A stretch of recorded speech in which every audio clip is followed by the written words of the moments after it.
Sí, sí. Bueno, ¿qué tal? Muy buenas tardes. En este jueves 3 de septiembre. Mi nombre es Gisela Bolá, soy fotógrafa, docente, gestora cultural o agitadora cultural. Formo parte de SUB, Cooperativa de Fotógrafes. Aquí están mis compañeros, está Verónica Borsani, Jerónimo Molina, Nicolás Pustumis. Y estamos iniciando la segunda charla de este ciclo que hemos denominado América Latina en Foco, con una invitada especial desde México, Gael Almeida, que es directora regional de National Geographic y una referente brillante, locuaz, partícipe de este mundo fotográfico de nuestro continente, muy activo en estos tiempos, con muchas ganas de contar cosas, de generar relatos desde nuestras tierras, desde nuestras comunidades, desde nuestras voces, desde las voces quizás también más ocultas, más calladas, me animo a decir, con muchas ganas de hablar, con una tierra que late, y que, aunque sean tiempos donde parece que todo fuera bastante oscuro, nefasto, y veamos que la esperanza está ahí, como a veces lejos y a veces un poquito más cerca, desde quienes somos comunicadores visuales tenemos muchas ganas de acercar historias y de contar que no hay una sola manera de mirar, ni un solo lente por donde hacerlo. Así que la idea de este ciclo es un aporte a escuchar voces con mucha experiencia, como la de Gael, como lo ha sido la vez anterior la de Mayra Gamarra, y poder también abrir un debate con ustedes que están aquí presentes, aprovechando y tratando de imaginar como si estuviéramos en un auditorio, como comentaba fuera de la grabación, que venimos haciendo en el espacio de Arte por Arte, a quien agradecemos por su apoyo en la organización de los ciclos que SUB lleva adelante en este espacio, promoviendo el debate, el intercambio con el público, tratando de construir nuevos sentidos y un aporte a la fotografía latinoamericana. Así que damos comienzo con esta charla. Bienvenida, Gael. Mil gracias, Gis. Y antes que nada quería agradecer a la SUB la invitación. Me hubiera encantado que pudiéramos hacer esto en persona, porque no hay nada como la calidad de hacerlo en vivo y conocernos, y las charlitas pre y post siempre son muy, muy ricas. Y antes de empezar, yo tengo el síndrome del impostor. Y siempre me gusta aclarar que yo no soy fotógrafa de formación. Tengo la inmensa fortuna y suerte de que crecí con una madre fotógrafa, y entonces eso, y que por ahí anda mi mamá, y que eso también me permitió y me facilitó muchísimo mucho del trabajo que ahora hago con National Geographic. Entonces nada más aclarar que lo que sí soy, y de muchos años, está como Gisela, agitadora social, y una de las cosas que más me gusta es construir redes. Llevo trabajando mucho tiempo con colectivos, no de fotógrafos, sino colectivos de artistas. Yo trabajé muchos años con colectivos ambientales y luego con colectivos de comunidades locales como pescadores. Entonces, otra beta completamente, pero siento que cada una de esos caminitos que he ido recorriendo, pues me han puesto en donde estoy hoy, y muy agradecida por eso. Y bueno, a mí me encantaría que esto lo hagamos mucho como una charla, ¿no? O sea, todos tenemos el chat, aquí lo tengo activado, que nos sintamos como con la apertura de preguntar y de que esto sea más que una presentación, una charla. Y cuando Gis me invitó a hacerla, decía, ¿qué les puedo platicar? ¿Por dónde empiezo? ¿Qué será? Gael Almeida, y una pregunta de cuál es mi apellido, Gael Almeida.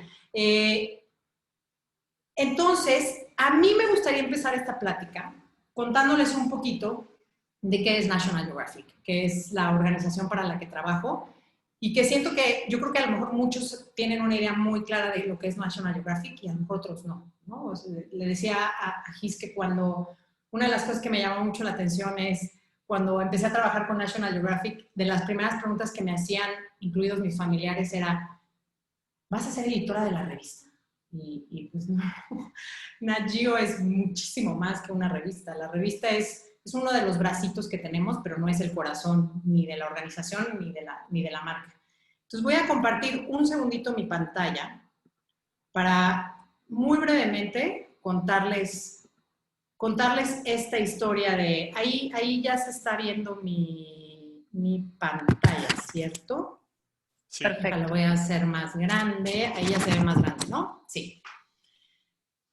Y bueno, esta es la historia de una organización que se funda en 1888. O sea, hace más de 130 y tantos años. Y todos esos personajes que ven ahí son los ilustres fundadores de mi organización, que es increíble, pero siempre uno, ¿no? Es muy difícil en días como ahora no fijarse en, wow, todos son hombres blancos con sus barbas blancas, con una idea muy clara y una imagen muy clara de qué mundo querían mostrar en esa época, ¿no? Y ha cambiado radicalmente lo que es la organización y radicalmente qué historias son las que queremos contar y a qué le estamos poniendo el foco. Pero en su momento, todos estos personajes lo que querían, una gran parte del trabajo que querían hacer era hacer un mapeo de todas esas áreas en el mundo que no se habían mapeado. O sea, estaba muy enfocado a la geografía, a las expediciones, a descubrir cosas que no se habían descubierto y además comunicárselas al mundo. Y lo interesante fue que la revista, que les voy a poner aquí, el primer número de la revista de National Geographic, era una revista que en su momento no estaba pensada como una revista, sino como un informe. Un informe para todos esos personajes que vieron en la fotografía anterior y contarles qué se había hecho con todas las aportaciones financieras que habían puesto para ir a mapear esta parte en Alaska, ¿no? Que era un monte en Alaska. Y se hace esto y poco tiempo después, que se hacía en ese momento se hacía cada año, pero se hacía para ir mapeando y para ir informando de lo que se estaba haciendo, el entonces presidente de la organización, Alexander Graham Bell, tiene esta visión porque él empieza a ver que muchos de los reportes que venían de campo traían fotografías. No todos, pero muchos tenían fotografías. Y entonces Graham Bell dice, aquí está, ¿no? Este es, ahora sí que, como dirían los americanos, nuestro core business. La fotografía es una parte esencial de cómo le vamos a comunicar al mundo lo que estamos haciendo y lo que estamos descubriendo. Y entonces hace esta instrucción de que se invirtieran más recursos para que se tomaran la mayor cantidad de fotografías posibles. Entonces, eso es todavía por ahí de 1889, ahorita acabo de revisar la fecha, ¿no? O sea, es al principio.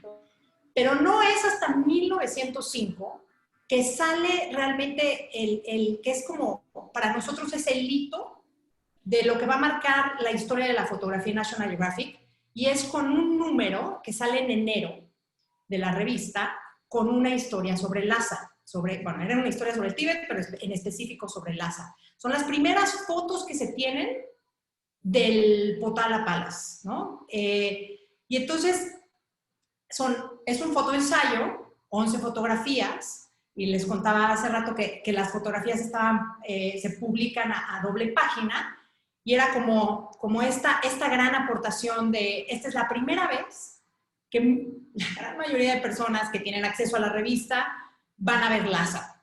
No solo la primera vez, muchos de ellos será la única vez que puedan conocer Lhasa. Una ciudad que estaba completa, era un misterio, completamente cerrada a cualquier visitante de fuera, y con todo este misticismo de lo que ahí sucedía, ¿no? Entonces, eso marca un hito. Y después de ese momento, de 1905, empezaron a ver otro tipo de... La fotografía siguió siendo sumamente relevante. Después de la fotografía vinieron los documentales, como el primer documental que se transmitió en televisión nacional en Estados Unidos, que fue el de la expedición que se hizo al Everest, y que fue la primera vez que los norteamericanos llegaron a la cima del Everest y se hizo todo un documental al respecto. Pero luego siguieron varias inversiones en el tema de cómo avanzamos con el tema de tecnología y la fotografía y demás, ¿no? Entonces están estas primeras fotos que eran con flash de primera generación, por ahí de 1910, o estas primeras fotografías bajo el agua en su color natural, que fueron por ahí de 1926. Y le agradezco a mi mamá haberme puesto ahí que está mal hecha la traducción, porque el High Speed Flash Photography no se traduce como fotografía con flash de alta velocidad, sino fotografía con luz estroboscópica, ¿verdad? Y ahí voy a decirle a la gente que está muy mal traducido esto, pero que fue por ahí de 1931. Y seguimos invirtiendo. Voy a dejar de compartir mi pantalla. Y la organización empezó también a evolucionar, porque llegó un punto en el que ya se había mapeado todo lo que se tenía que mapear, ya se había descubierto todo lo que en su momento se tuvo como meta de descubrir, y entonces cambia el foco a, ¿y ahora qué historias le vamos a contar al mundo?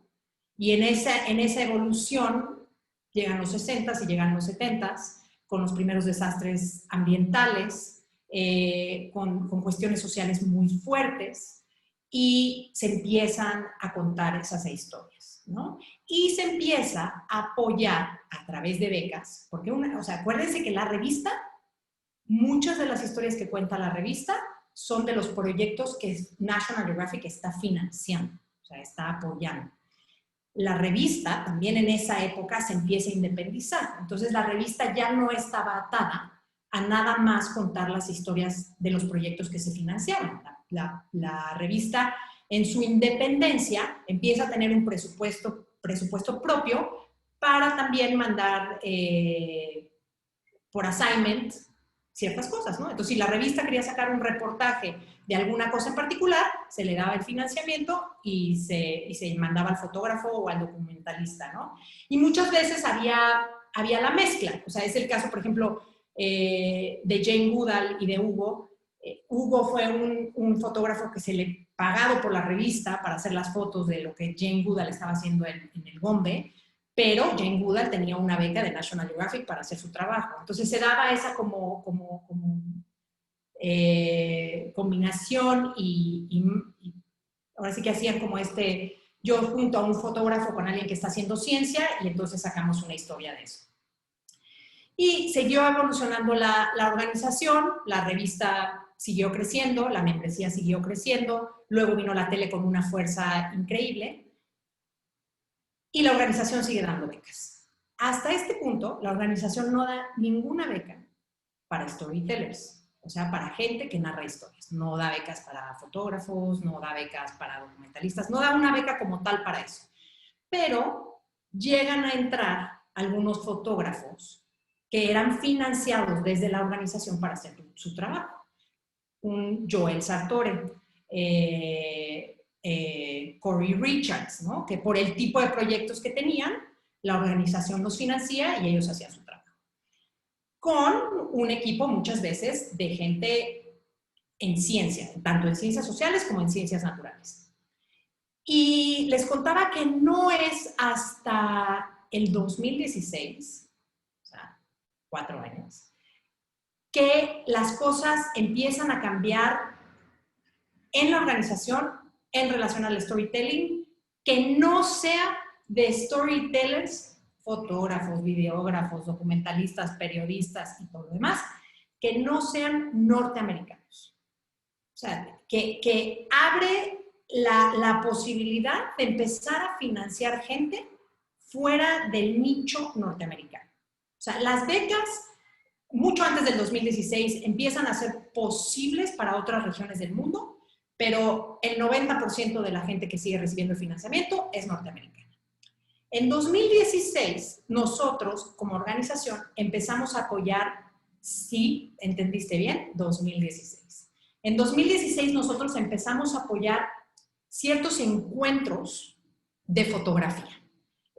Apoyamos un encuentro que se llamaba San José Foto, apoyamos un festival que era el Festival Errante en Uruguay, y aquí les voy a dar el crédito a una de estos personajes maravillosos que dejará su nombre marcado en la historia, al menos de mi organización, porque ha sido una de estas disruptivas positivas, y es Caitlin Jarnall, que es hoy por hoy nuestra chief de toda la parte de storytelling en la organización, porque realmente fue Caitlin la que empujó estos apoyos ya como más regionales y más locales, y la que abre en 2017 las becas de storytelling.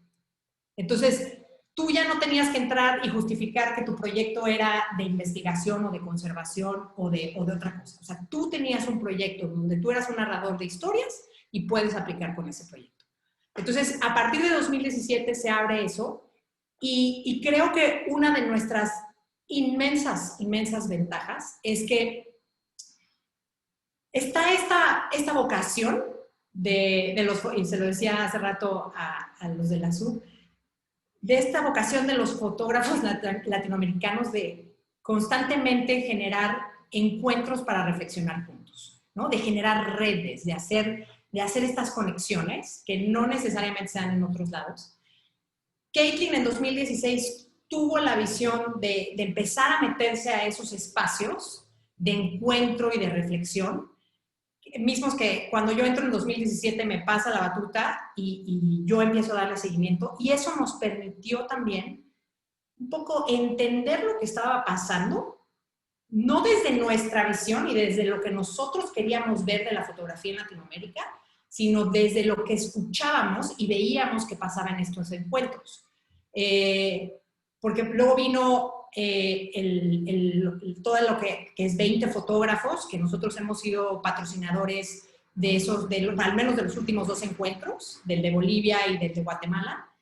Y entonces esos espacios nos permitieron también ir conectando, ir escuchando y ir empezando a trabajar con ciertos fotógrafos para explorar la posibilidad de que hicieran una propuesta y de que aplicaran y de que recibieran una beca. Y creo que lo que ha sucedido es que los proyectos que hemos apoyado, que no son muchos en realidad, digo, tenemos 3 años, pero tampoco son tantos, esos proyectos muchas veces rompen el molde de lo que uno tiene preconcebido de lo que es un fotógrafo de National Geographic o de lo que National Geographic busca en un fotógrafo o en una historia. Estamos apoyando fotógrafos como Jorge Panchuaga o Musuk Nolte, que a lo mejor dices, nunca me hubiera imaginado ese tipo de fotografía en National Geographic. O fotógrafos que sí, que son muy alineados y muy el estilo y muy la forma de National Geographic, como Federico Parra. El tema es que como nosotros no estamos atados ni a una publicación ni a una directriz, tenemos esta flexibilidad de poder apoyar a distintas formas de narrar historias y también poder experimentar con cosas nuevas. O sea, lo platicábamos hace rato.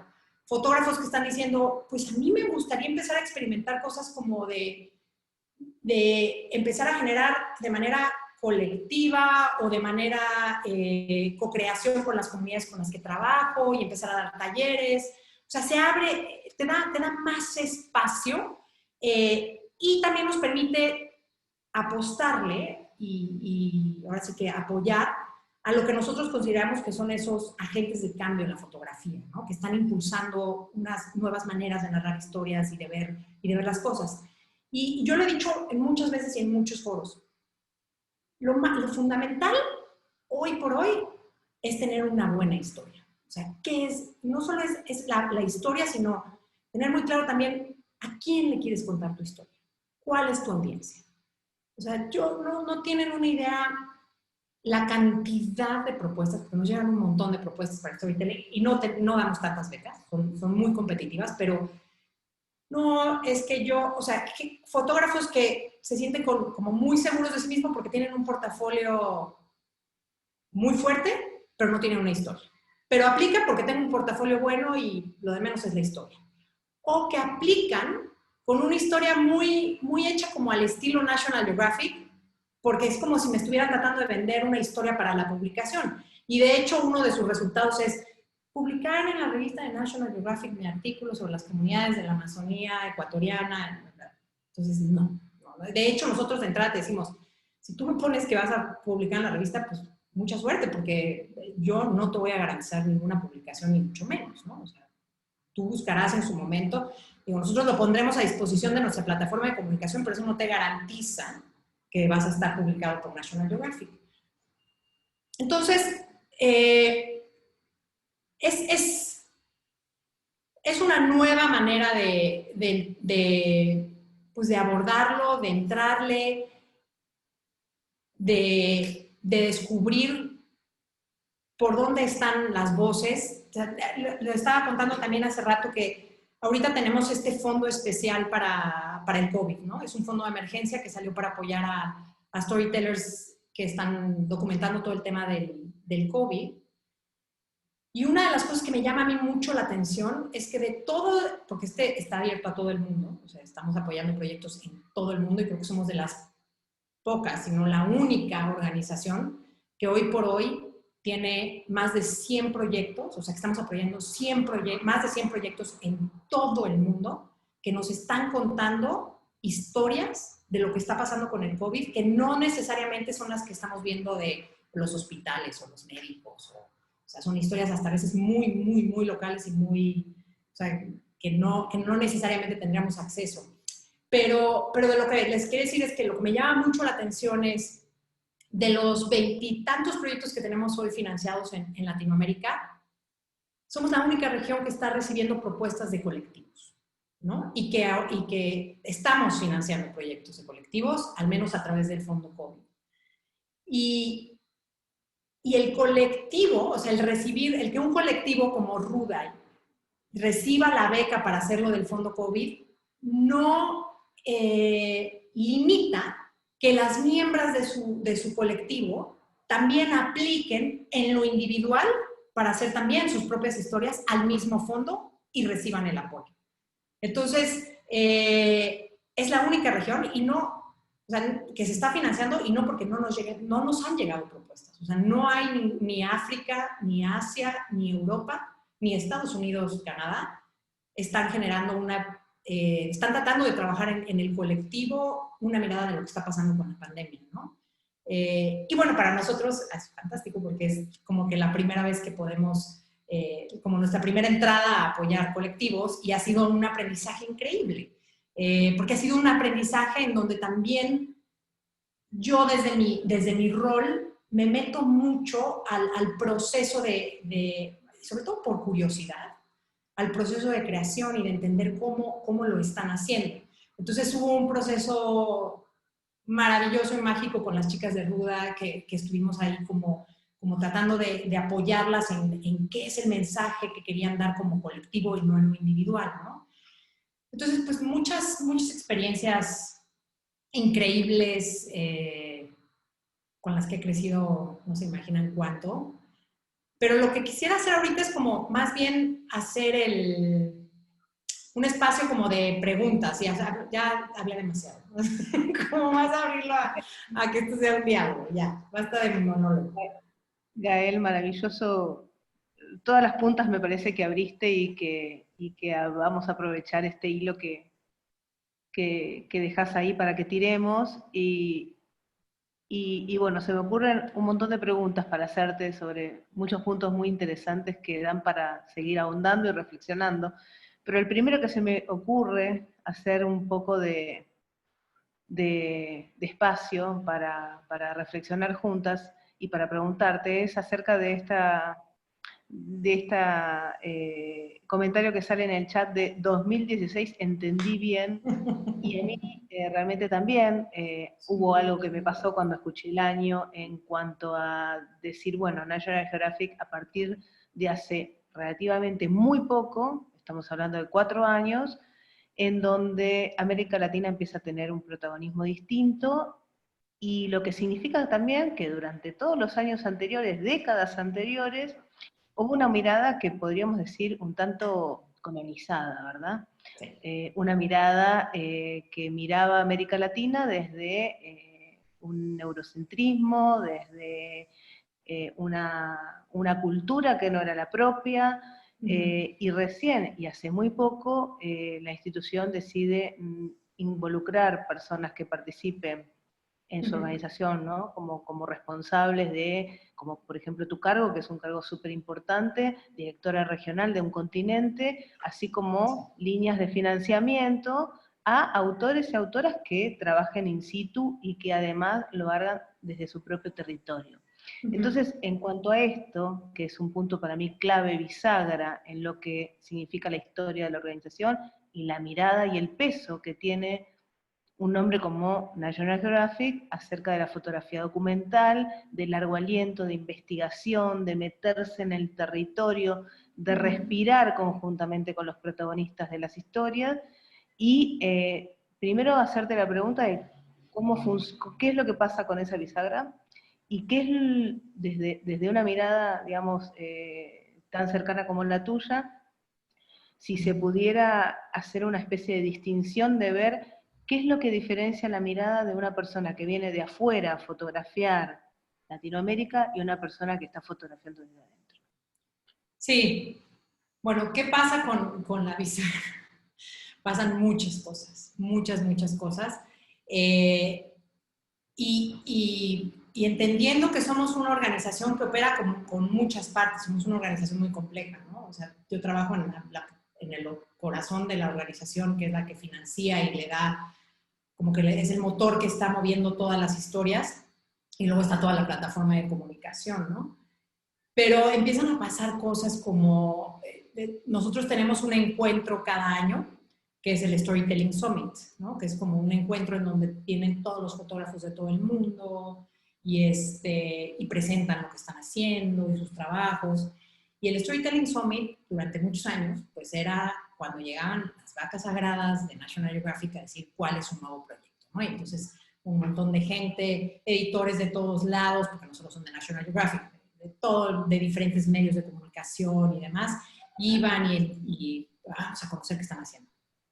Y no este año, sino el pasado, se empieza a abrir el espacio para que también los becarios platiquen de sus trabajos, ¿no? No solo los que tienen el assignment de la revista o de la plataforma de comunicación. Este año, en enero, que todavía nos salvamos de poder hacer el summit y que el COVID no nos secuestrara, estábamos en un momento como en los pasillos y estaba yo con nuestro presidente, Mike Ulica, y voltea y me dice, ¿en qué momento esto se volvió en una fiesta latinoamericana? O sea, ¿en qué momento los latinoamericanos tomaron esta oficina? ¿No? O sea, y no eran tantos, ¿no? Quizá éramos 10 fotógrafos, pero había esta característica de que los latinoamericanos, además de que nos movemos como en manada, o sea, somos como esta familia y vamos por todos lados y somos como arrolladores y estamos en todas las conversaciones y nos metemos a todas las reuniones y en todos lados tenemos opiniones y somos fuertes, el trabajo, o sea, la mirada era como que algo que ellos no esperaban. Y les voy a dar otro ejemplo, y ahí me voy a unir con cómo cambia, o sea, qué es el impacto de ver esta mirada más latinoamericana. Tuvimos una reunión en el marco del Summit sobre el Amazonas. Y estaba gente de editores de la revista, en algún momento entró Susan Goldberg, que es la editora en jefe de la revista, y estaba gente de muchos lados de la institución, de muchas áreas, porque iban a ver 6 fotógrafos que trabajan, que son latinoamericanos y que han trabajado en la Amazonía durante muchos años. Y entonces, yo veía mucho las caras de sorpresa, ¿no? Como primero las reacciones a, wow, esa nunca hubiera sido una foto que yo esperaría ver, o sea, que me estés presentando este tipo de trabajo. O sea, hubo unas fotos por ejemplo, unas fotos de Guara Vargas, que la gente se quedaba como, ¿pero cómo? O sea, o otras fotos de Musuk, que también eran como, ¿pero esto? ¿Qué es esto, no? Y creo que sí las imágenes, pero yo creo que lo más rico y lo más híjole, con lo que salimos todos con una sensación increíble fue la discusión y que se abriera el espacio y que hubiera una intención de verdad del otro a escuchar qué tenían que decir los latinoamericanos de lo que estaba sucediendo en la Amazonía, ¿no? O sea, yo me acuerdo que hubo un momento súper fuerte en que Pablo Alvarenga les dice, seguramente muchos de ustedes hoy se tomaron su juguito de azaí, ¿no? Y pues yo las invito a que piensen de dónde viene el azaí, y hay 30 millones de personas viviendo en el Amazonas. Tenemos que quitarnos esta idea de que la Amazonía es un lugar donde no vive nadie, que es un bosque pristino y que hay estas comunidades que han sido los guardianes, porque sí hay,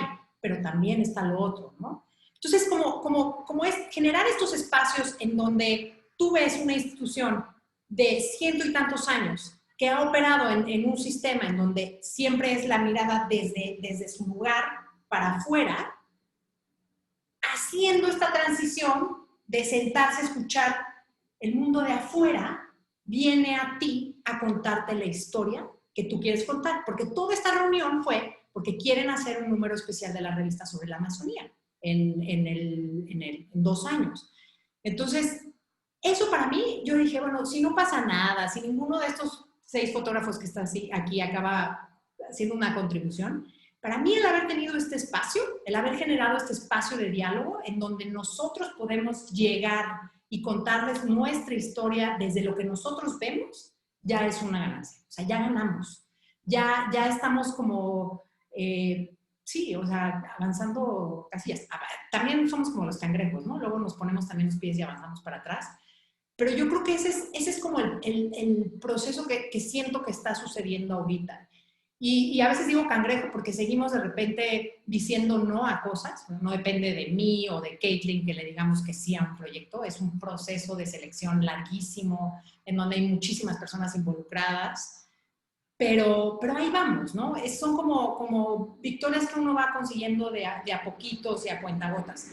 Creo que lo que yo quiero ver mucho qué sucede después de este fondeo de emergencia COVID, porque también ha sacudido mucho el tipo de historias y cómo las estamos contando, no solo por Latinoamérica, sino por otras partes del mundo.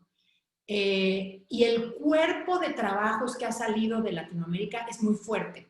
Y el tener esta mirada también de lo colectivo está como también abriendo las antenas de muchos editores de National Geographic, que no están acostumbrados a trabajar con un colectivo. O sea, ellos están acostumbrados a trabajar con un fotógrafo en solo y decir esto sí, esto no y esto acá. Cuando es un proceso de colectivo, cambia también el rol que ellos juegan. Entonces, también ver eso creo que va a tener un efecto. Súper interesante. Realmente parece que estamos aquí hace un montón tratando de generar, generando o poniendo sobre el tapete diálogos y relatos y realmente nos damos cuenta, o al menos a mí me ocurre, que al escucharte todo es tan reciente, ¿no? Muy reciente. Y ver que efectivamente, ¿no?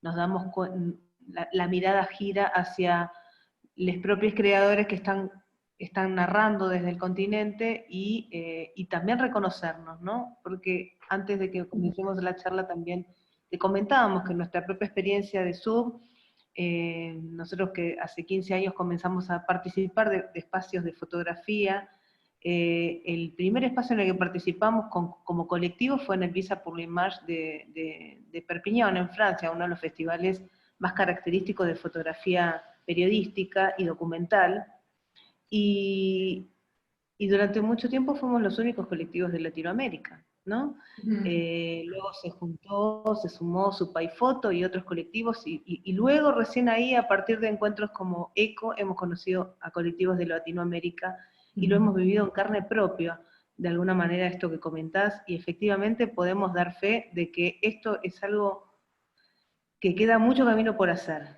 Así que realmente escucharte y ver que desde adentro hay una intención para abrirse hacia los creadores y las creadoras que están narrando ahora nuestros tiempos, es es una muy buena noticia.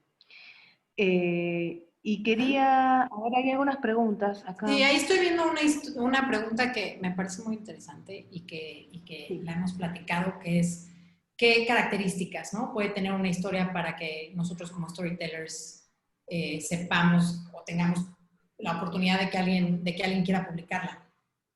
Sí. Y más con tantas historias, ¿no?, que hay ahora en el mundo. A ver, yo cuando hago los talleres de cómo redactar las propuestas para hacer el pitch y recibir financiamiento,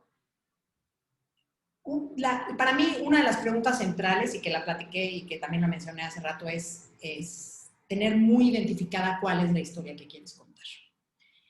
Y no es solo qué es la historia que quieres contar, sino cuál es tu rol al contar esa historia. O sea, estás contando la historia desde dónde. Desde un observador pasivo o un observador activo. O sea, definir muy bien cuál es tu rol en la historia, por qué tú puedes ser en relación a la historia que estás queriendo meter, porque tú eres la mejor persona para contar esa historia. O sea, ¿qué atributos o qué cosas especiales tienes tú que te hacen ese storytelling único para contar esa historia en particular? Y después, otra parte muy importante de la fórmula es a quién le quieres contar la historia. Porque mucho del trabajo del storytelling es el básico de la comunicación, o sea, es emisor y receptor. Entonces, yo sí invito todo el tiempo a los storytellers con los que trabajo a decir, tú, al público que quieres que le llegue esta historia y que la vea, o que la angela, o que la escuche, o que la lea, o lo que sea, ¿qué quieres generar en esa persona? ¿Qué quieres que le genere, que le cause y para qué? ¿No? O sea, porque a mí me puede generar algo, pero ya, o sea, salgo de la sala o cierro el libro y se acabó. ¿Quieres que sea una reacción como más de largo plazo, para hacer un cambio? ¿Para qué? O sea, ¿cuál es la intención? Entonces, para mí eso es como muy importante, ¿no? La historia, cuál es tu rol en esa historia y qué quieres generar en tu audiencia. Y para eso tienes que tener muy claro cuál es tu audiencia, ¿no? Eso creo que empezaría por ahí.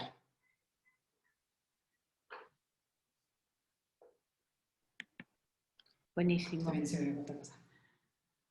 Espero haber, aunque sea Gracias, contestado Gael. un poco, porque, bueno, que eso te garantice la publicación. No sé si te va a garantizar la publicación, pero sí te garantizo, y porque he trabajado con muchos, que sí va a generar un interés distinto. Gael, no fue una pregunta, pero fue un comentario y quizás lo podemos convertir en pregunta. Antes de que Mayra haga una pregunta, en el orden, para seguir el orden. Hacer una mención con respecto a si la mayoría, en un tiempo me imagino que eran más cantidad de hombres que de mujeres. ¿Cómo actualmente lo ves a esto, hoy por hoy? ¿Cómo le Hoy ves por hoy.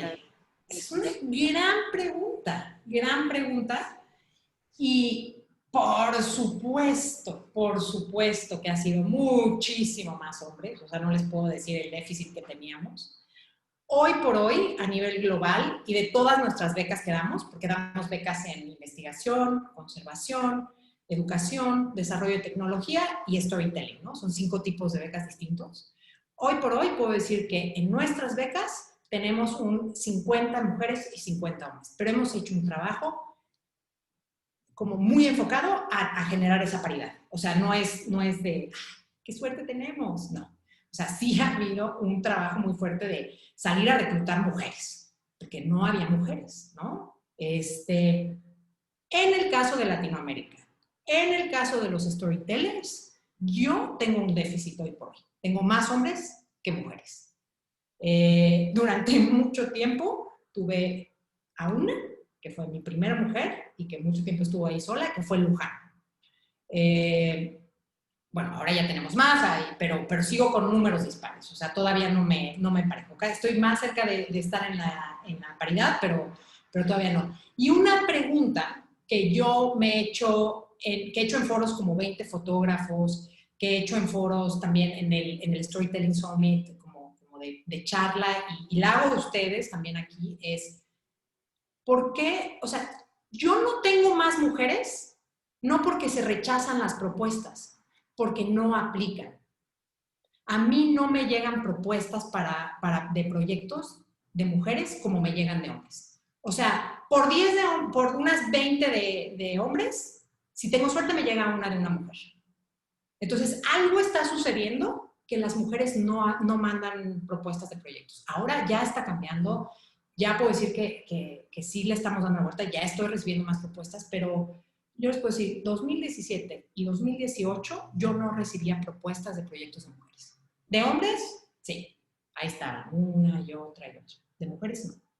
Entonces es una pregunta que también nos tenemos que hacer nosotros, ¿no? O sea, ¿qué pasa ahí?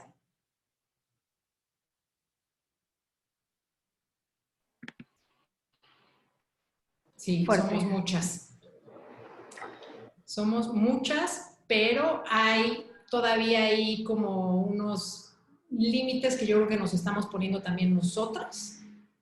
Y mira, un día, pues lo hablamos en Quito, Gis, con las chicas cuando estábamos en el Women Photography, y muchas me decían que ellas no se sentían como en un lugar en donde podían pedirle a National Geographic un apoyo, ¿no? Ni profesional, ni autoral, ni de una historia lo suficientemente fuerte como para que una organización como National Geographic las apoyara. Y entonces hacíamos hasta la broma de, ¿será que los hombres son más osados y si creen que los van a apoyar con cualquier cosa que manden o qué? Pero sí todas aceptaban que era como, o sea, que ellas lo piensan más, que no, o sea, tuvimos el taller y había cuántas mujeres ahí sentadas. Yo, una de las cosas que les lancé de pregunta es, quiero ver cuántas de ustedes acaban metiendo una propuesta. Yo esperaría que todas. Y claro que no, ¿no? Y lo mismo me pasaba con 20 fotógrafos. De hecho, hay una anécdota bien interesante, porque del 20 fotógrafos de Bolivia, de las primeras que me llegó y que la trabajamos un montón, fue una propuesta de Guara Vargas. Guara Vargas ni siquiera hablaba inglés. Y Guara fue más allá, ¿no? Porque eso sí, esto también es una desgracia y pues todo sigue siendo en inglés, ¿no? El proceso de aplicación, de que te la den. No, los productos no tienen que ser en inglés, por ejemplo, si fuera un documental o un podcast o lo que fuera, pero sí tenemos el tema del inglés, ¿no? Que sigue siendo ahí todo un tema de equidad. Exactamente, no solo la barrera es idiomática y están saliendo cosas muy interesantes ahí en el chat que tiene que ver con, bueno, con ocupar lugares y todo lo que significa alrededor de, bueno, de tomar esta voluntad de ocupar esos lugares, de generar de tener una confianza en que van a ser bien aceptados estos proyectos, y bueno, estas barreras de romper con la historia de sentir que nos pertenece, ¿no? No que no nos pertenecen las cosas. Bueno, buenísimo, muchas gracias y es muy interesante poder tocar estos aspectos que nos ayudan a entender todo el porqué de estos números tan dispares, ¿no? Tenemos otra pregunta de Mayra Gamarra, que es un placer porque fue nuestra invitada anterior, quien abrió este ciclo, así que bienvenidísima Mayra, y Hola, buenísimo Mayra. que la pregunta, así que te dejo que abres el micrófono y que la hagas vos misma. Dale, muchísimas gracias, Gise. Hola, Gael, un gusto. Hola, Mayra. Un gusto escucharte y, bueno, saber un poco más acerca de lo que está haciendo National Geographic, que de verdad lo acompaño, y ver ese cambio desde más o menos eso, 2016, es algo que de verdad es un lujo. Claro que era en alguna parte una deuda histórica también, pero bueno, sabemos que hay otras instituciones que siquiera están pensando esas cuestiones, ¿no? Y ustedes están y lo están haciendo con mucho afinco, y creo que eso de una manera que está visibilizando trabajos fundamentales como dices el de Guara, por ejemplo, ¿no? Que no era una fotógrafa tan conocida como Muso, como Pancho Aga, y que tiene un trabajo tan bueno cuanto. y bueno, eso nos alegra muchísimo, además siendo mujeres. Sí. Pero tengo de todas maneras una pregunta provocación al mismo tiempo. Me encanta. En realidad están todas ahí juntas, son tres. Una es un poco, o sea, estabas incluso hablando que es un proceso, ¿no? Una barrera para que un trabajo sea seleccionado, para que un artista sea seleccionado, ¿no? Un fotógrafo, fotógrafa, y que son muchas esferas, muchas camadas, y que no todos tienen la misma mirada que tú ya tienes acerca de tanto de género cuanto de los temas, ¿no? Y me quedo pensando, porque, por ejemplo, estaba ahorita con la página de National, que está ahí un mapa donde están los proyectos que fueron apoyados para el COVID. Para el COVID. Ese mapita está fantástico, pero yo soy brasileña y es inevitable mirar que solo hay gente de São Paulo en el mapa, ¿no? Y yo vivo en la región del Nordeste, en una ciudad llamada Maceió, es una capital también. Para los que no conocen mucho a Brasil, está ahí más cerca a Salvador, que es lo más conocido, ¿no? Y bueno, eso, no hay, ni mismo del norte. Entonces, cuando hablas de que la Amazonía va a ser registrada, me quedo pensando, ¿quiénes son los fotógrafos que están mostrando a esa Amazonía? Muchas veces, por lo que veo desde el periodismo, sea brasileño o sea internacional, son fotógrafos desde São Paulo, Río de Janeiro. Y bueno, entiendo también que sea porque mucha gente no se postula, o sea, no llega. No hay propuestas, ¿eh? Sí, en el caso de Brasil, no hay propuestas. Y mira, Brasil, siendo un país tan importante y tan grande, y todo lo que está pasando en la pandemia, no hay propuestas de Brasil. Entonces, era un poco esa la provocación. Quisiera pensar un poco junto contigo, ¿por qué no? Y además, ¿qué es lo que ustedes, de alguna forma, no solo para Brasil, pero para otras regiones que también has citado que no postulan, cómo andan pensando eso? ¿Cómo sanar un poco eso? ¿Y qué actividades? Porque, por ejemplo, me quedo pensando que muchas veces es por inseguridad, perdón,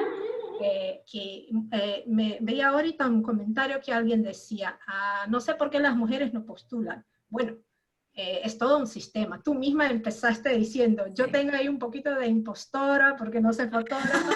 Hay fotógrafas que tienen 20 años de fotografía y tienen el síndrome de impostor. Entonces, es un sistema, ¿no? Y por eso pregunto, ¿qué otras iniciativas, no sé si ya están pensando o se puede pensar para que más gente se postula y especialmente mujeres, ¿no? Absolutamente, es una gran pregunta. ¿Por qué no llegan? ¿No? ¿O por qué nada más se financian en Sao Paulo? ¿Por qué no me llegan? Bueno, ¿y por qué no llegan? Creo que hay dos barreras, o sea, no barreras, creo que hay dos posibles respuestas que pesan mucho. Una, que la gente no sabe que damos becas y que la gente no sabe que puede postular, esa es una. Y la otra es el idioma. Es en inglés, no tengo ni idea de inglés. Siguiente. Y también, que se une con esas dos anteriores, es esta cosa de, no, es National Geographic, no me van a financiar. ¿No? O sea, que lo que estaba diciendo que aplicaba mucho para las mujeres, pero también creo que aplica en general para toda la región, y lo veo también en regiones como África y Asia. ¿Qué voy a aplicar? O sea, no me lo van a dar, ¿no? O sea, esta gente te financia a Corey Richards, a McCurry, no me van a dar la beca. Entonces, creo que hay muchas ideas de cómo podemos seguir motivando a que apliquen a becas, ¿no?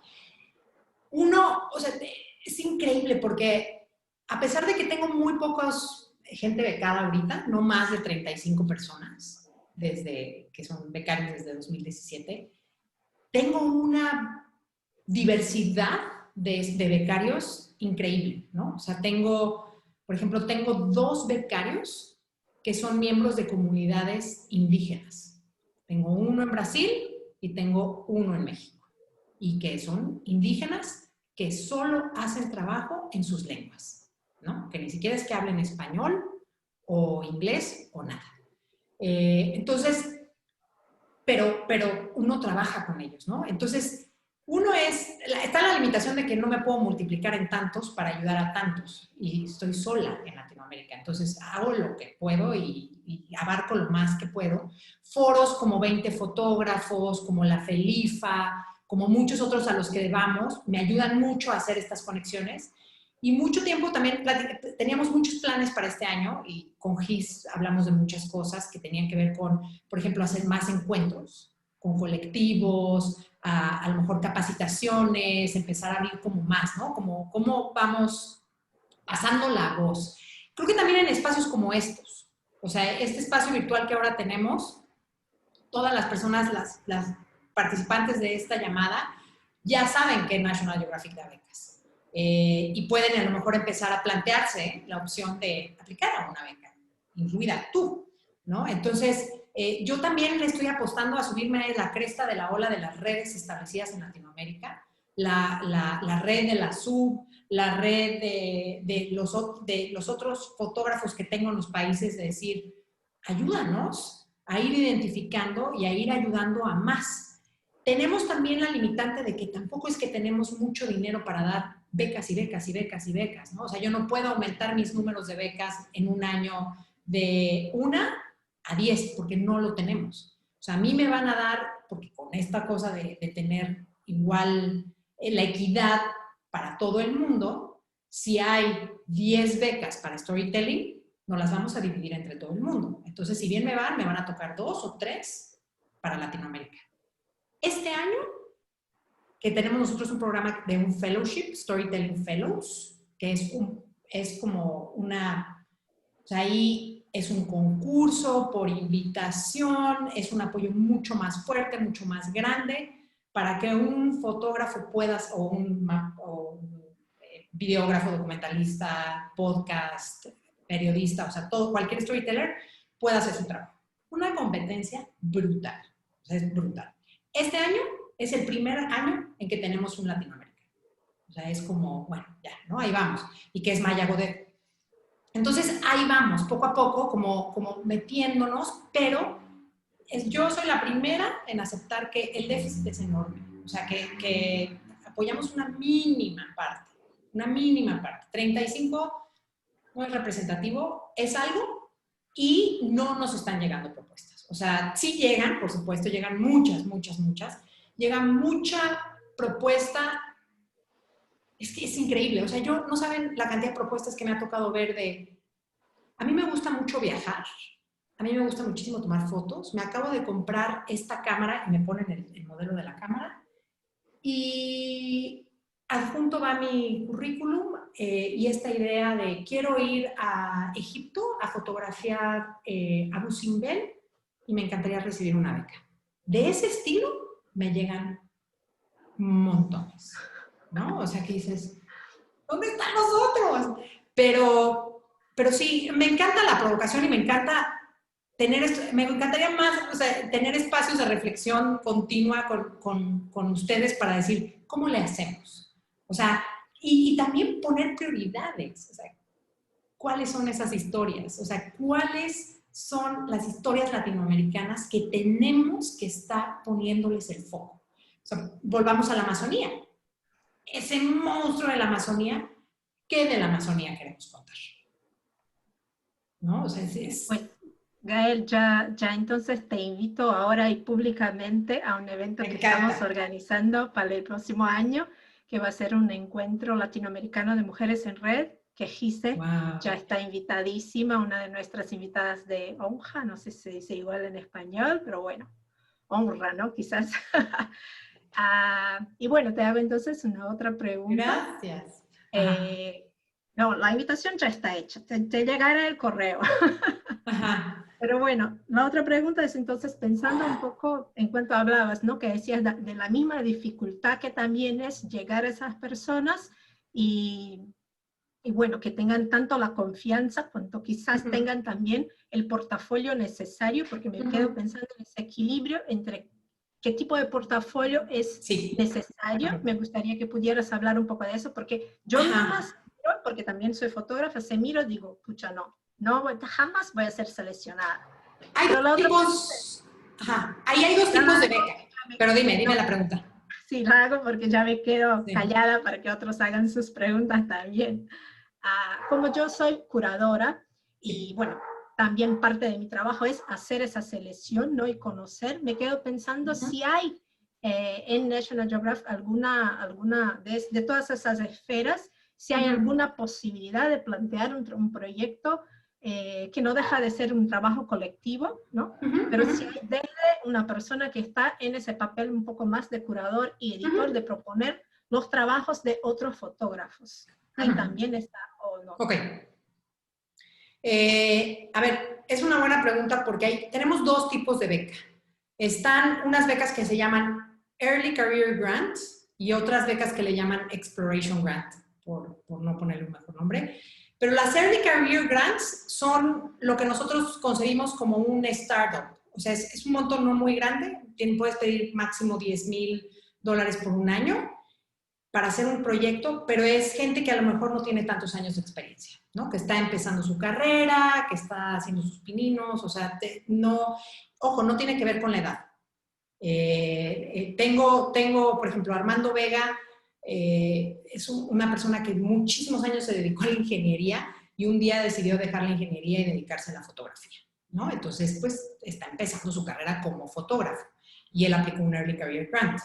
Entonces, ese es como para gente que está iniciando su carrera. Y luego los Exploration Grants, sí esperamos que sea una persona que ya lleva mucho más años, que tiene un portafolio más fuerte, más sólido, y entonces, pues, entra esa competencia con ese tipo de perfiles que no son los Early Career Grants. Esa es una. Que tú entres como un curador o como un editor. Toda la historia, o sea, una de las primeras cosas en las que van a fijarse a la hora y que nos fijamos todos a la hora de revisar la propuesta es en la historia. O sea, no tanto en el rol del individuo, primero es la historia. A ver, ¿qué historia me quieres contar? Luego, ¿cuál es el rol que vas a tener tú al contar esa historia y a qué audiencia le vas a llegar? Y en el rol que vas a tener tú, y que esto siempre es un tema con los storytellers, es ¿y quién es tu equipo? ¿No? Porque tú tendrías que tener un equipo, o vas solo, o cómo vas a hacerlo, ¿no? O sea, hay propuestas que ahorita están llegando en donde es el fotógrafo y mucho de su equipo es equipo de comunidades locales, que los va a capacitar, que van a empezar a tomar un rol más activo en la producción de lo que será el cuerpo de la historia. Entonces, yo no te diría que no se puede, yo te diría sí, si la sabes plantear muy bien. De por qué se justifica que tú como editora o como curadora seas el líder de proyecto y quién te acompaña en el equipo, ¿no? Y qué sentido hace que tú seas el líder de proyecto con la historia que quieren contar y a quién le quieren llegar, ¿no? ¿Para qué quieren contar esa historia? O sea, ¿qué es lo que quieren generar? Entonces, ahí sería como el reto, ¿no?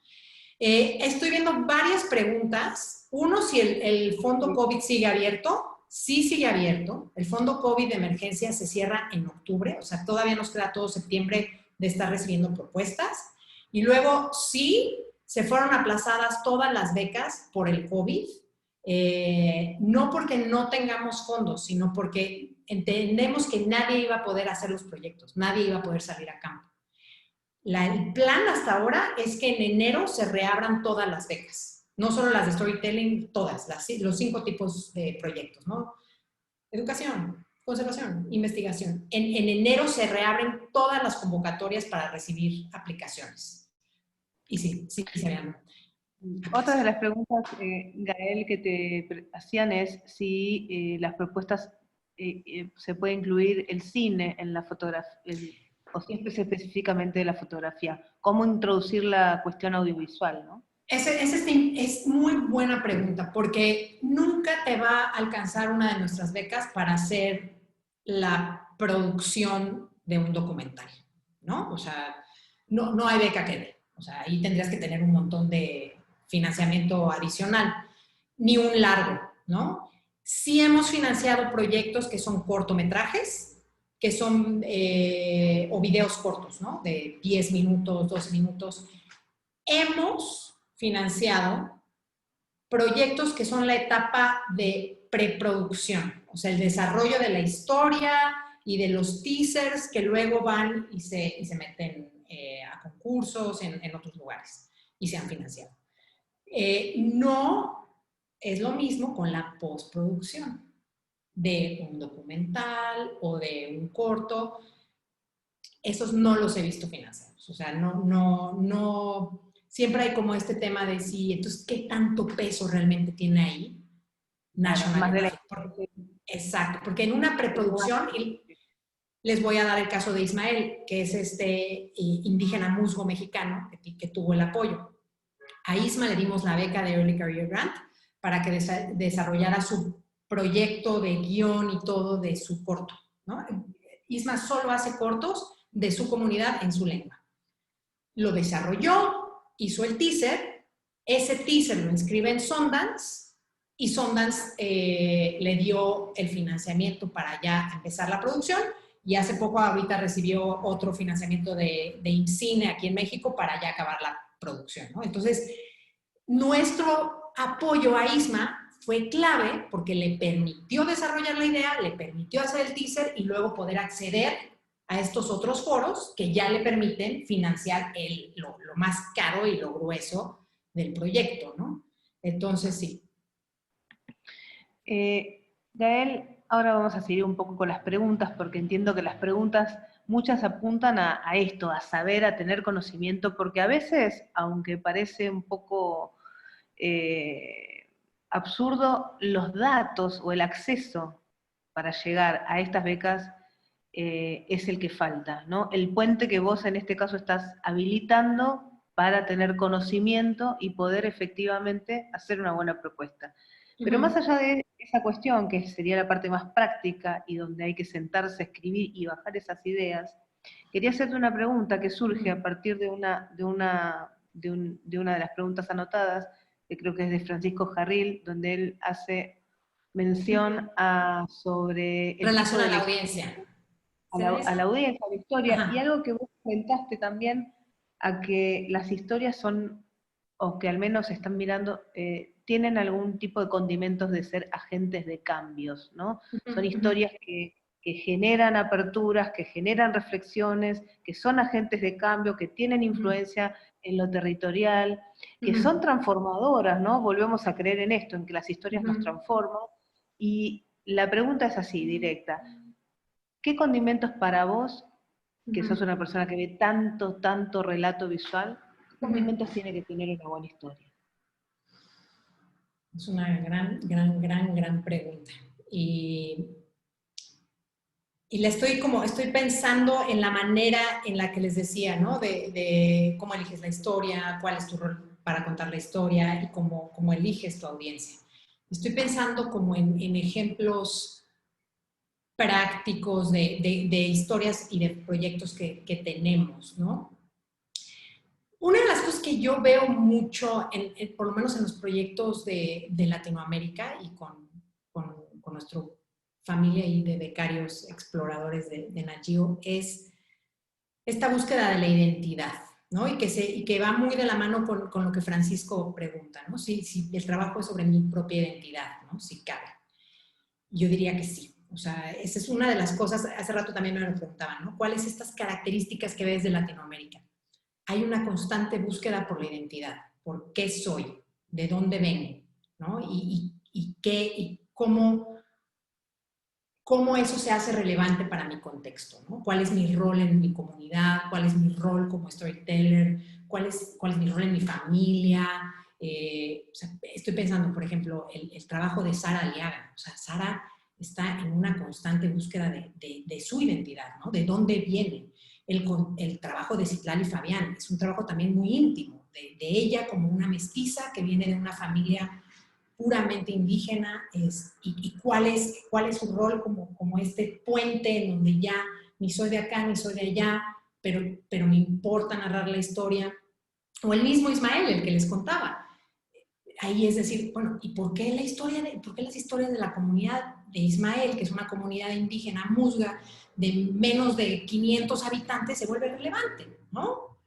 Para un mundo en donde hay más de 8 billones de habitantes. Yo creo que sí son. Y yo creo que tiene que venir de un lugar en donde sí es mi búsqueda de la identidad, pero ¿para qué? ¿No? Y ahí es donde también te ayuda a definir tu audiencia. O sea, la audiencia de ISMA son como diferentes capas, es como una cebolla. O sea, la primera capita de la cebolla para ISMA es su propia comunidad. Es que su propia comunidad pueda ver en su lengua las historias que les dan vida, las historias que los hacen ser lo que son, las historias de las tejedoras, las historias de la gente que hace la música, porque ahí va su tradición oral, ahí va lo que son. Entonces, esa es la primera capa de la cebolla. La segunda capa de la cebolla para ISMA es: estamos a punto de perder nuestra tradición oral porque los jóvenes ya no quieren aprender la lengua. Entonces, ¿cómo le vuelvo al joven relevante esa historia? Entonces, ¿quieres que aparezca en YouTube? ¿Quieres que aparezca en qué? ¿No? O sea, ¿cómo hago, cómo empiezo un diálogo contigo, joven, que estás migrando afuera de nuestra comunidad y que estamos perdiendo todo esto? Y luego hay otra tercera capa, que es el derecho que tienen a estas comunidades, a sus usos y costumbres, a mantener su lengua, a muchas otras cosas, y que es un movimiento de resistencia que él, junto con otros chavos de su edad, están encabezando. Entonces, son como, ya, no sé si me estoy explicando, pero son diferentes elementos que te hacen a ti, el que cuenta y el que va a narrar esta historia, un agente fundamental, no solo de la narrativa, sino del cambio y del diálogo que quieres empezar a generar, ¿no? Y no significa que si no tienes un tema de identidad, pues entonces no tengo una historia relevante. No, para nada, para nada. A lo mejor ahí también hay otras historias donde tú te vuelves relevante, cómo le facilitas la comunicación entre una comunidad y un grupo de poder, ¿no? Un poco a veces siento que esa es la lectura de otro proyecto como el de Florence, que es la importancia del maíz nativo, que las comunidades han estado en una constante defensa, y entonces cómo le llegamos al tomador de decisión para que entienda el valor del maíz nativo, o sea, cómo generamos ese puente de diálogo a través de la fotografía, a través de generar foros, de generar espacios de diálogo. Entonces ahí es un reto porque la foto, yo siento que ahora la foto per se ya no es suficiente. O sea, necesitas esas capas de la cebolla que le den más fuerza, que le den más sentido y que de veras busquen un impacto. Más allá de llego, veo la fotografía, me genera ciertas emociones, ciertas cosas de esa fotografía y me salgo, ¿no? Y cambia. O sea, para mí una cosa es, veo eso me cuenta una historia y me mueve a hacer algo, ¿no? Y entonces casi siempre viene acompañada de otras cosas. Ah, bueno, ahora entra acá, ahora hay un foro, ahora hay un taller, o sea, hay más. O sea, es como empujarlos a que vayan más allá. De nada más tener eso. Excelente. Excelente, buenísimo. Qué bueno poder escucharlo de una persona que está en constante relación con relatos y además poder entender y ampliar esta idea, seguir profundizando, porque realmente nos encontramos en un momento de muchos cambios y muchos giros en la fotografía documental. Entonces, esto que estábamos hablando de este giro, ¿no? De lo íntimo, lo público, cómo transformar algo personal en una metáfora más colectiva, o cómo generar diálogos desde adentro y hacia afuera, desde las comunidades, ¿no? Donde pareciera que también desarticula una idea que está quedando añeja, que es la de ir a fotografiar la otredad, ¿no? O sea, el otro que no tengo nada que ver, que es lo exótico, que es lo diferente, que voy, lo fotografío y vuelvo a mi casa, ¿no? Eso también es una idea que se va a estar rompiendo mucho, y también aprovecho a colarte esta otra para que terminemos de pensar en esto que me parece sumamente importante, que es, pareciera, y en muchos de los artistas y los autores que estás comentando, lo siento también muy presente, Y es esta ya necesidad, los vi, ahí hay y hay unos. muchos aquí presentes, así que pueden tomar la palabra Sí. también, si estamos hablando de ustedes, porque es muy interesante que participen en esta, porque es una reflexión abierta la que estamos haciendo con tu generosidad, que nos permite pensar en conjunto, Gael, que es esto que tiro acá, que me parece que es, bueno, ayer lo comenté casualmente en una clase, que es que esta instancia de buscar en otro, buscar una historia donde yo también soy una especie de espejo, ¿no? Donde lo que me pasa a mí también puede ser una historia colectiva, y un poco se relaciona a esto que comentaban de mi propia identidad, llevarla a una identidad mayor y cómo generar esto, ¿no? Como de este puente de llevar algo que puede ser completamente individual y personal e introspectivo a mirarse al espejo con una historia mucho más grande que la esté contando, ¿no? Esto es Me muy encanta, vigente. me encanta esta analogía del espejo, porque, y mira que ahí está mi mamá, ¿eh? O sea, ahí está mi madre igual que todo en esta vida es un espejo. O sea, todas las historias que en nuestra vida llaman nuestra atención o nos enganchan o se vuelven nuestro foco de interés, es porque algo nos está espejeando, es porque algo de nosotros estamos viendo. Yo retaría a cualquiera a que me diga que no tiene ningún vínculo, bueno, o sea, sé por qué te mandaron, o sea, porque a lo mejor te pagaron de algún lugar para que cubrieras la nota o para que hicieras foto de la nota o de la historia, pero que sea algo tuyo, un proyecto tuyo, donde no haya una transmisión de algo tuyo, difícil, o sea, lo creo difícil. Y creo que también ahí puede radicar mucho de la magia, ¿no? De encontrar dónde está el espejo y de la magia de encontrar el por qué tú te vuelves entonces la mejor persona para contar esa historia, ¿no? O sea, que te vuelvas o un agente o más pasivo por el momento de tu proceso o más activo por lo que ya has pasado o aprendido o demás, ¿no? Pero nunca lo había oído en un foro de este tipo, el concepto del espejo, y es algo que todo el tiempo, al menos yo trabajo mucho, ¿no? Y yo sé que mi madre lo ha trabajado muchísimo como artista, mi hermano igual como artista también todo el tiempo lo platicamos, ¿no? Este tema de qué de lo mío estoy viendo en lo tuyo. Y por eso me involucro con la historia y se vuelve parte de lo mío. Y es que durante mucho tiempo, me parece, y decime si no me equivoco, Gael, durante mucho tiempo en la fotografía documental, en el género, eso era algo mucho menor. Era algo que ni siquiera valía la pena mencionarlo, ¿no? Total. ¿Para qué? Es mi historia, esto no lo voy a hacer parte, ¿no? Sí. Eso está cambiando de lugar.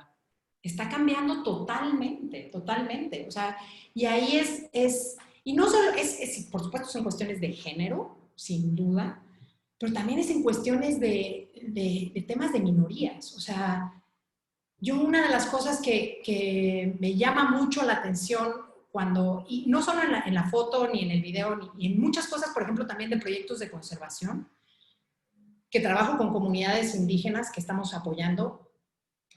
O sea, es como cada vez que sales al campo con ellos, se te revela un nuevo mundo. O sea, dices, puta, yo he caminado por aquí cientos de veces y no había visto todo eso que tú me estás mostrando ahora.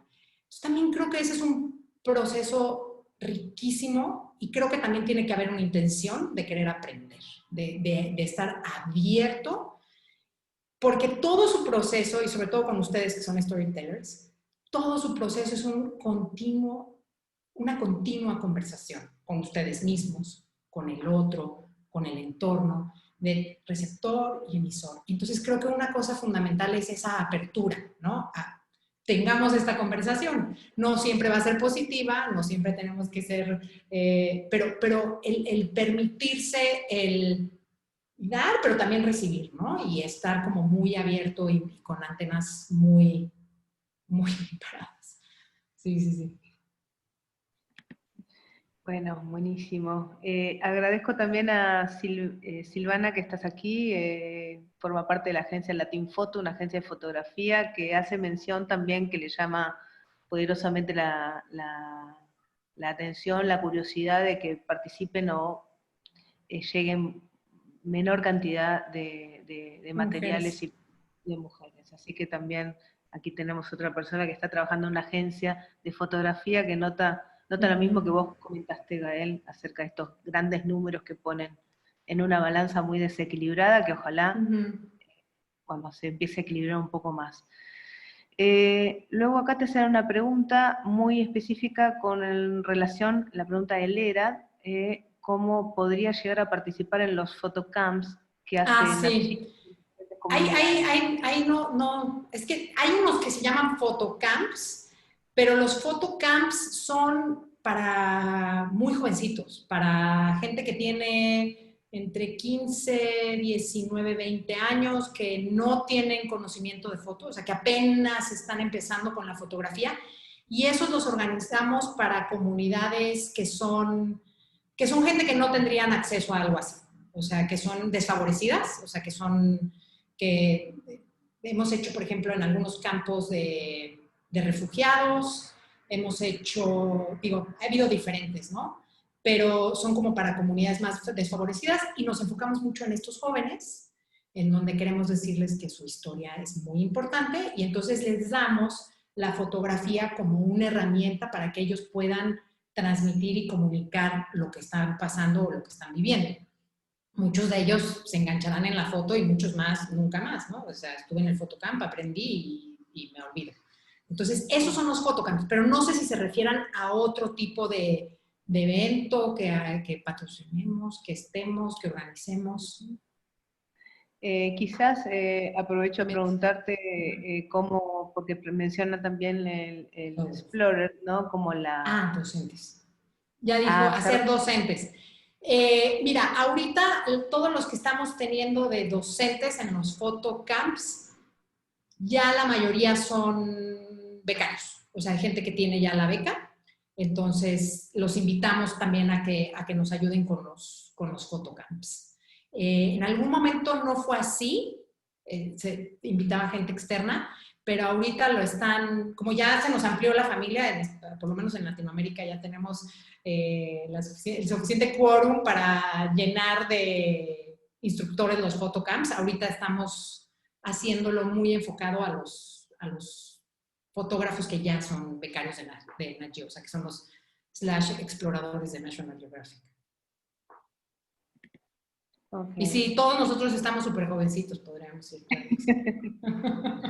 Pues, por poquito quedamos afuera. No, pregunté acerca de la figura de quizás del Explorer, ¿no? Muchos de los artistas que comentaste hoy, entiendo que son exploradores.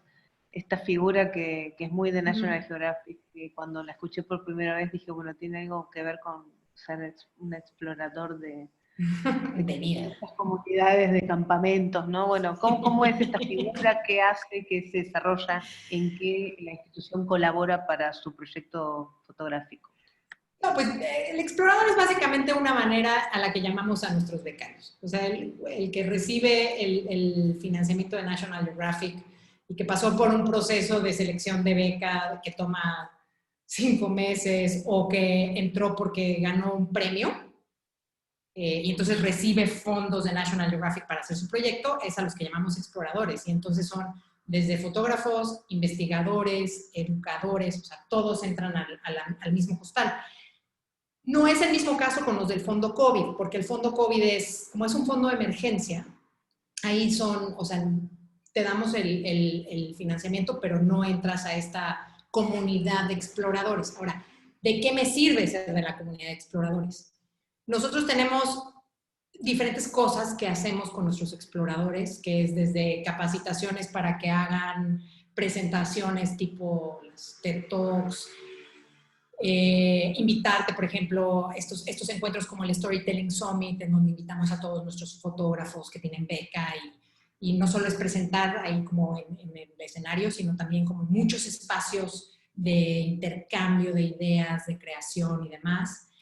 Incluso nosotros organizamos reuniones regionales con nuestros chavos y conectarlos también, ¿no? O sea, conectar a nuestros storytellers con los que están haciendo investigación y con los que están haciendo educación para ver qué proyectos interdisciplinarios se pueden generar.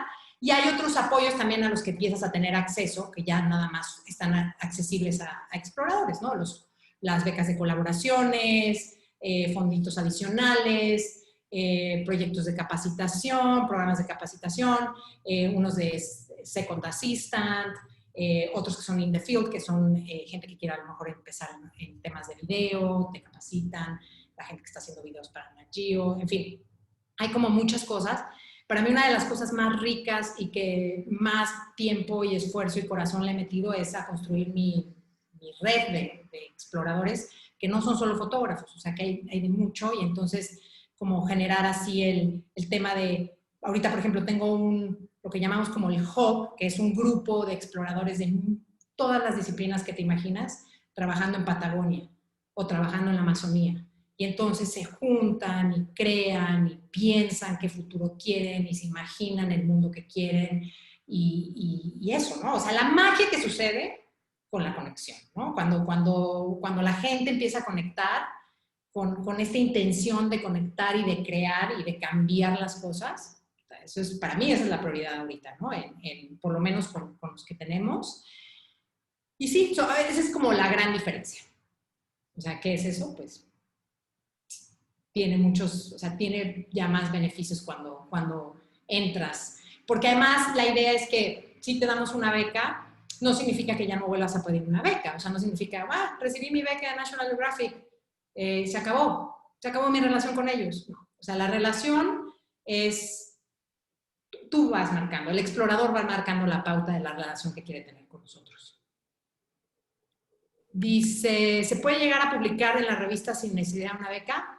Sí, se puede, pero te tienen que dar el assignment. O sea, la gente de la revista te tendría que buscar y decir, tenemos una tarea para ti, queremos que vayas a fotografiar esto al Congo o a los Andes o a donde sea.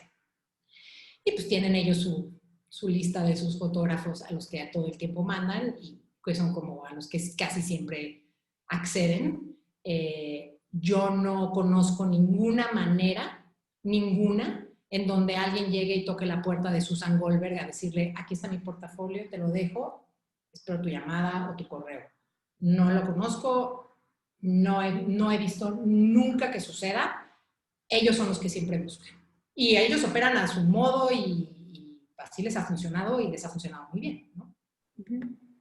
A propósito de eso, Gael, podés, antes de pasar a la otra pregunta que me parece muy interesante para escucharte, es cómo operan, digamos, en esa búsqueda. Vos comentás que estos directivos no es que la gente va, sino que ellos son los que van y buscan. ¿Cómo opera esa búsqueda? ¿Desde que buscan en las redes sociales, buscan por contactos de recomendación, buscan porque reciben y conocen porque son personas muy premiadas?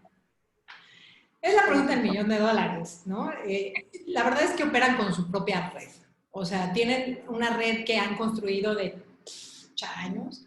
Depende mucho también del estilo de la editora en jefe, en este caso Susan, y la red de la propia Susan. Y Susan sí tiene un estilo muy marcado en los fotógrafos que manda muchas cosas. O sea, por ejemplo, hay fotógrafos que constantemente los ves repetir, que están apareciendo constantemente, como Tom Peshak, como Corey Richards. O sea, ahí están, ¿no? Son buenísimos y son seres fantásticos además, pero es su propia red, es su propia dinámica. Ellos ya tienen casi que apalabrado el contenido de la revista de aquí por lo menos al 2024, ya saben qué contenidos va a haber cada mes, ya saben qué fotógrafo tienen asignado a cada cosa. Esta gente trabaja con una agenda de años de anticipación, ¿no? O sea, saben qué números especiales, qué tipo de reportaje, qué tipo de fotógrafo. Y pues ya lo ha hecho esta institución en estos 100 y tantos años de existir, es crearse de un portafolio de fotógrafos que les funcionan y que ahí están, ¿no?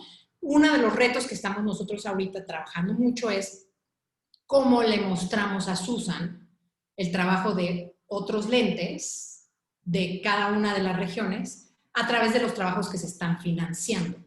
Entonces, porque sí tenemos esa posibilidad, ¿no? De decirle, mira, déjame te muestro este menú que tengo aquí, ¿no? Y esa reunión que les platicaba del Amazonas es un ejemplo. O sea, ahí la tenía sentada viendo a 6 fotógrafos que ella no había visto su trabajo, ¿no? Que por primera vez estaba viendo las fotos de estos.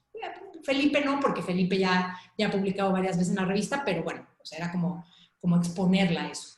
Que pase algo, no, hasta ahorita no ha pasado nada, ¿no? Pero bueno, creo que va a ser un trabajo que va a llevar años. Y eso, si la revista sobrevive, porque la revista, o sea, en Latinoamérica, hoy por hoy, edición en español, en Sudamérica ya no hay.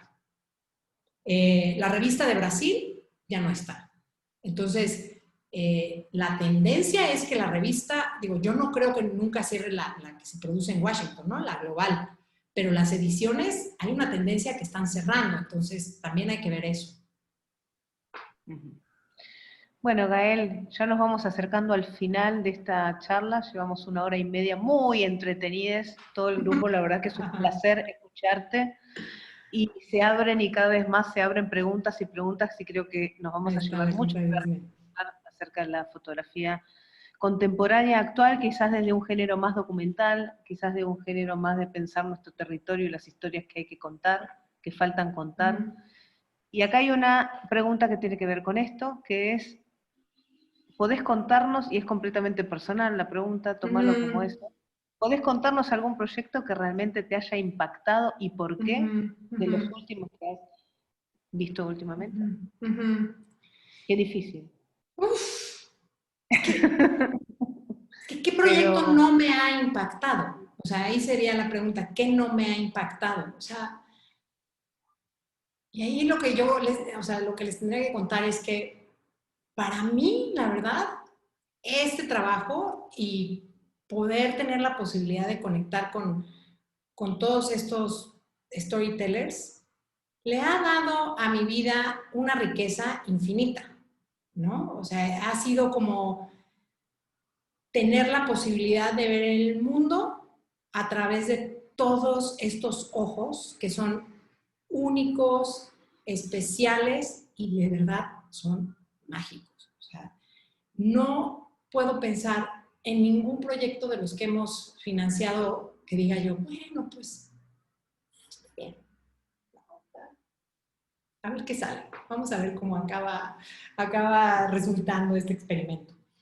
Hay, la naturaleza de los proyectos, me impactan en distinta manera.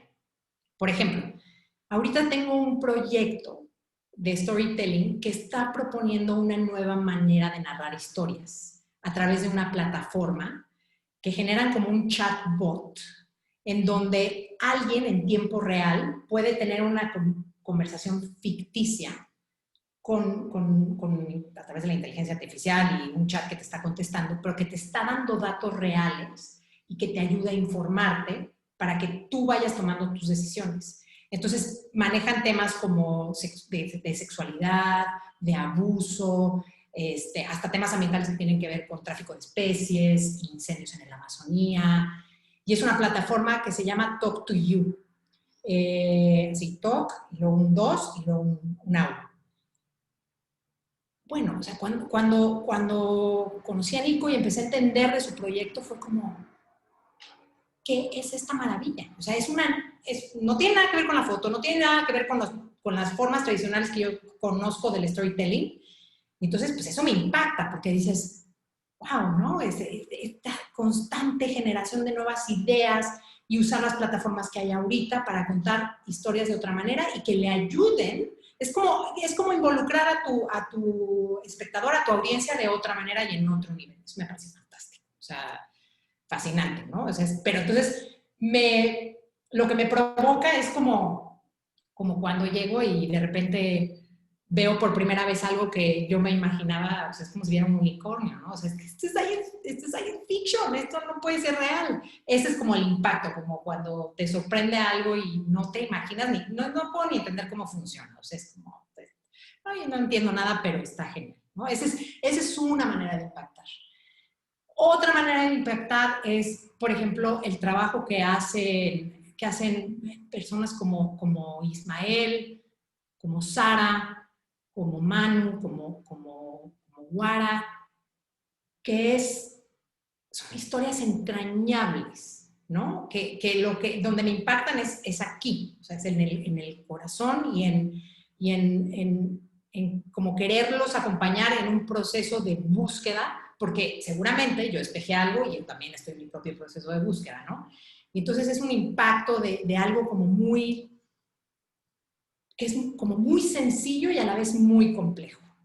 Y que es un lenguaje muy poético, es muy distinto, ¿no? Y luego tienes otros que el impacto es que a través de a lo mejor una imagen muy abstracta, transmiten cosas muy poderosas, ¿no? Y que son muy complejas también. O sea, el nivel de abstracción del lenguaje, como a través de un color o una cosa muy abstracta estás transmitiendo toda una sensación, todo un sentimiento, o toda una cosa compleja como el conflicto, ¿no? Lo que te deja un conflicto. Es admirable. Entonces, ese es el tema. O sea, yo vivo como en el Alicia en el País de las Maravillas, o sea, todos los días, o sea, no todos los, porque al mismo tiempo que me pasa con los fotógrafos, me pasa con nosotros, ¿no? Me pasa con los investigadores, me pasa con los que hacen la conservación, que es fascinante, ¿no? Entonces, todo el tiempo estás constantemente aprendiendo. Y sí, el impacto yo creo que mucho dónde estoy, pero para mí la pregunta sería, ¿qué no te impacta? ¿No? O sea, ¿qué no te mueve? Y la verdad es que ahorita últimamente las que me están pegando mucho son las del COVID, las que estoy escuchando por el fondo COVID.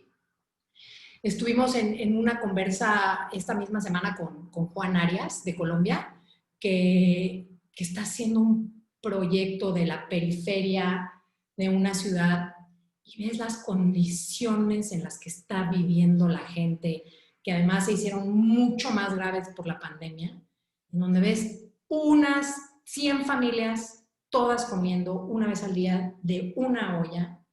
Es tremendo, ¿no? Y todo el contexto, y oírlo de Juan, y luego ver las imágenes.